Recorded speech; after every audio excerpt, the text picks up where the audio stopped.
সমাজের মানুষ থেকে বঞ্চিত হচ্ছে, তার বিরুদ্ধে আমাদের এখানে আছে। এইরকম করে আমাদের প্রায় 10টা মহিলার নিরাপত্তার কথা ভেবে, আমাদের শিক্ষা, স্বাস্থ্য, কর্মসংস্থানের কথা ভেবে আমরা সামনে রেখে আমাদের 21শে জানুয়ারি কলকাতায় আমাদের প্রতিষ্ঠা দিবস উদযাপন হবে শহীদ মিনার ময়দানে। আপনারা সব আসছেন তো নাকি?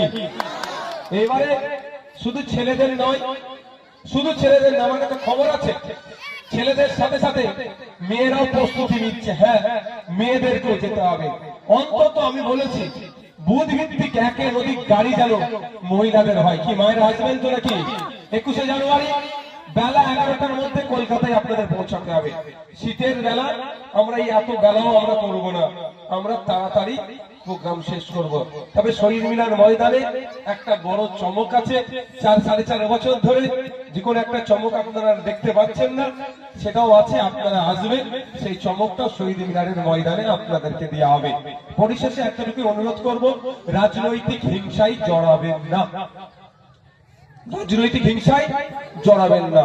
দেখছেন কেউ বিতর্ক তৈরি করতে চাইছে, সঙ্গে সঙ্গে ভাঙড় থানা দায়িত্বশীল অফিসার যারা আছে ফোন করুন তাদেরকে, স্যার এখানে একটা অশান্তি হতে পারে, ডিস্টার্ব হতে পারে, সাহেবরা চলে আসবে।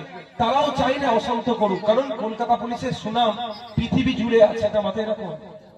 কলকাতা পুলিশের সুনাম পৃথিবী জুড়ে আছে, আর একটা জায়গায় কলকাতা পুলিশ আছে সেখানে হিংসা হবে, কলকাতা পুলিশের সুনাম ক্ষুণ্ণ হবে। সুতরাং আপনারা কোনো হিংসায় জড়াবেন না। মনে হচ্ছে